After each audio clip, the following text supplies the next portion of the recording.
Di panggung utama, tutor kekaisaran yang misterius, Juzi, Jing Hongchen, dan semua pejabat Sun Moon Empire lainnya berdiri. Tidak ada kekurangan tuan jiwa yang kuat di antara mereka. Namun, ini adalah pertama kalinya mereka melihat sesuatu seperti ini.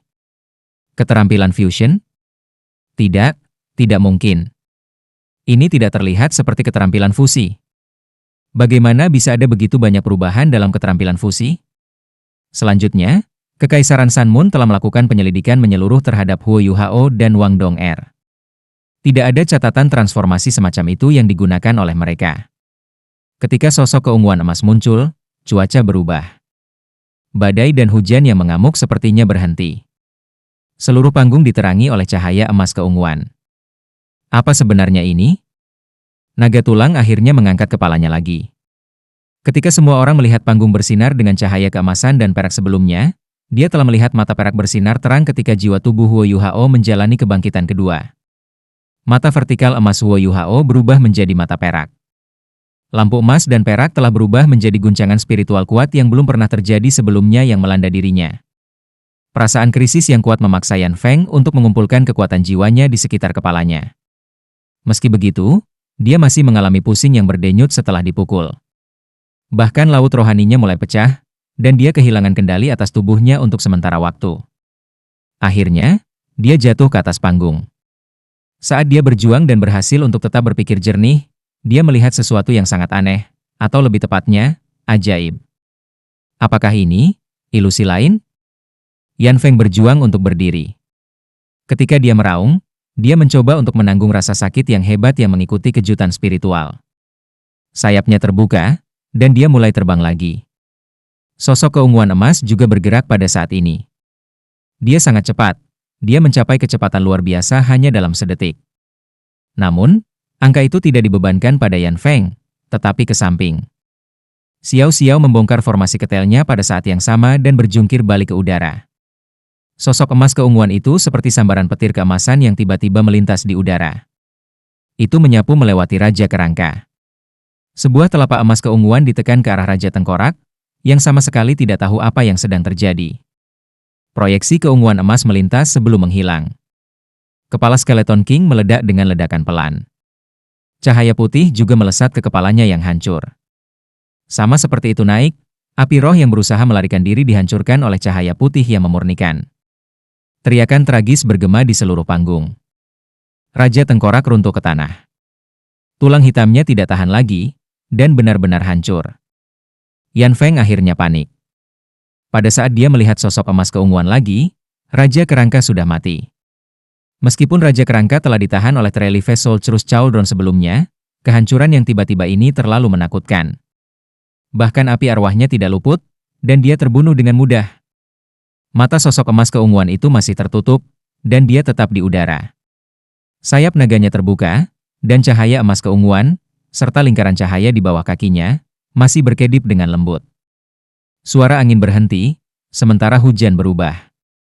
Hujan deras tampaknya dipandu oleh kekuatan yang tak terlihat, dan berkumpul menuju pusat panggung. Air hujan mengikuti lubang melingkar di bagian atas penghalang dan mengalir ke bawah. Rasanya seperti air terjun muncul di atas panggung. Ketika air hujan mencapai kurang dari 200 meter dari tanah, air itu mulai jatuh dengan kecepatan yang jauh lebih lambat. Air hujan berubah menjadi salju yang turun, dan mulai menelan seluruh panggung. Dia bisa memanipulasi cuaca? Bukankah ini sesuatu yang hanya bisa dilakukan oleh Douluo berjudul? Setelah takjub beberapa kali, Yan Feng merasa seolah ada gunung di dadanya. Dia tahu dia tidak bisa menunggu lagi. Sosok emas keunguan itu seperti makhluk abadi yang telah turun ke dunia fana. Dia menggunakan satu serangan telapak tangan untuk membunuh Raja Kerangka, melemparkan bayangan besar di belakang pikirannya. Saat cuaca berubah, Yan Feng juga tahu bahwa waktunya hampir habis. Naga tulang mengangkat kepalanya ke langit dan meraung. Cahaya biru sedingin es di sekeliling tubuhnya naik sekali lagi. Kepingan salju yang jatuh sebenarnya membantu memperkuat dirinya. Naga tulang adalah makhluk jahat dan es. Pada saat ini, tubuh Yan Feng bersinar terang dengan cahaya biru es yang membakar seperti api. Tubuh bone dragonnya mengembang sekali lagi, tumbuh beberapa meter. Setelah itu, dia menyerang sosok emas keunguan dengan momentum yang tak terbendung. Itu mati atau mati. Dia memanfaatkan peluang itu sebelum lawannya melepaskan semua kekuatannya untuk mendorong kemenangan. Sosok keunguan keemasan tampak seolah-olah dia tidak peduli. Dia mengangkat tangan kanannya dan mengarahkan jari telunjuknya ke langit. Tiba-tiba, butiran salju yang jatuh menari dan berubah menjadi pusaran air es besar turun dari langit. Suhu di panggung turun secara signifikan, dan bahkan penghalang kekuningan mulai memutih. Para penguasa jiwa yang mempertahankan penghalang berada di bawah tekanan besar. Rasanya seperti dingin yang ekstrim bisa meresap ke dalam tubuh mereka melalui penghalang. Kekuatan macam apa ini? Apakah dia Douluo berjudul? Zheng Zhan sudah kehilangan kata-kata. Suhu yang turun menyebabkan dia merasa dingin, bahkan dengan kultivasinya. Bahkan jika seseorang mengizinkannya untuk mengakhiri pertarungan sekarang, dia akan sangat tidak mau melakukannya. Dia tahu bahwa dia bisa terluka jika dia mengakhirinya seperti ini. Apakah ini benar-benar dapat dicapai oleh seseorang yang bahkan belum berusia 20 tahun? Naga tulang hanya membutuhkan 1 detik untuk tiba di depan sosok emas keunguan. Sosok keunguan emas mengangkat lengan kirinya dan menirukan tindakan mendorong. Sayap di belakang punggungnya tiba-tiba berubah warna. Satu sisi menjadi putih, sementara yang lain menjadi mengkilap dan transparan. Ada proyeksi cahaya yang menawan di atas masing-masing sayap. Mereka tampak seperti 2 wanita elegan. Cincin cahaya mulai naik dari kaki sosok emas keunguan itu. Halo pertama berwarna merah darah, dan membawa 4 garis emas. Lingkaran kedua kelima semuanya berwarna oranye emas. Lingkaran kelima melintas. Naga tulang berhenti di depan telapak tangan kiri yang mendorong dan tidak bisa bergerak lebih jauh. Api biru sedingin es yang membakar tubuhnya sepertinya juga menemui rintangan. Tidak peduli seberapa keras mereka berusaha, mereka tidak bisa maju. Panggung tiba-tiba menyala dengan sepetak cahaya menyilaukan. Namun, kali ini bukan emas dan perak. Sebaliknya, itu putih dan hijau jade. Mereka yang dipersiapkan saat ini melihat segalanya dengan jelas. Cahaya putih dan biru hijau datang dari sayap sosok emas keunguan itu. Mereka muncul sebagai 2 proyeksi menawan yang bergabung bersama. Seketika, mereka menyebar dari kepala naga tulang sampai ke ekornya. Kedua lampu itu seakan menyambar seluruh tubuhnya dalam sekejap. Bagian cahaya yang menyilaukan menghilang. Kepingan salju yang berputar di atas panggung juga berhenti, dan perlahan-lahan berhenti turun sama sekali. Kemudian mereka mulai bangkit. Mereka berubah menjadi bilah es yang menembak ke langit. Hujan yang turun disayat oleh bilah-bilah ini dan berubah menjadi salju. Akhirnya, itu berubah menjadi tornado es besar yang berputar ke langit. Zheng Zhan linglung saat dia menyaksikan semua ini. Pupil matanya menyusut. Tepat ketika lampu putih dan biru hijau menyala, dia merasakan merinding di sekujur tubuhnya. Bahkan dia tidak yakin apa yang akan dia lakukan jika dia menghadapi serangan seperti itu. Kekuatan macam apa itu?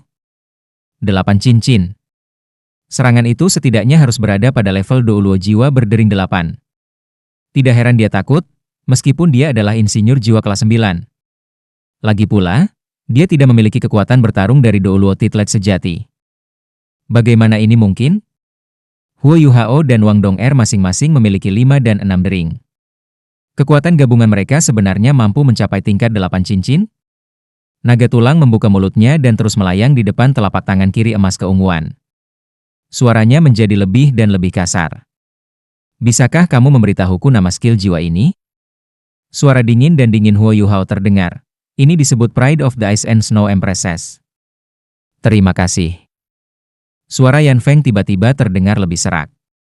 Detik berikutnya, tubuhnya tampak menjadi lebih cerah. Setelah ini, tulangnya mulai retak.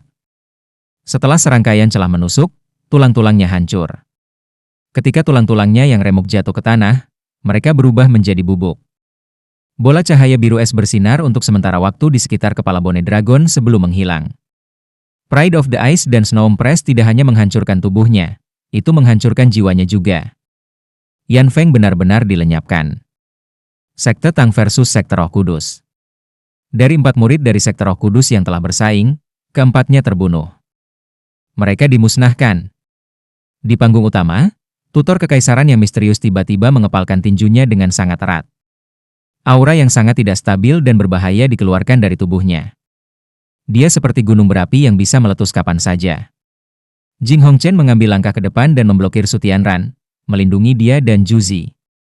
Cahaya merah menyala bersinar di dadanya.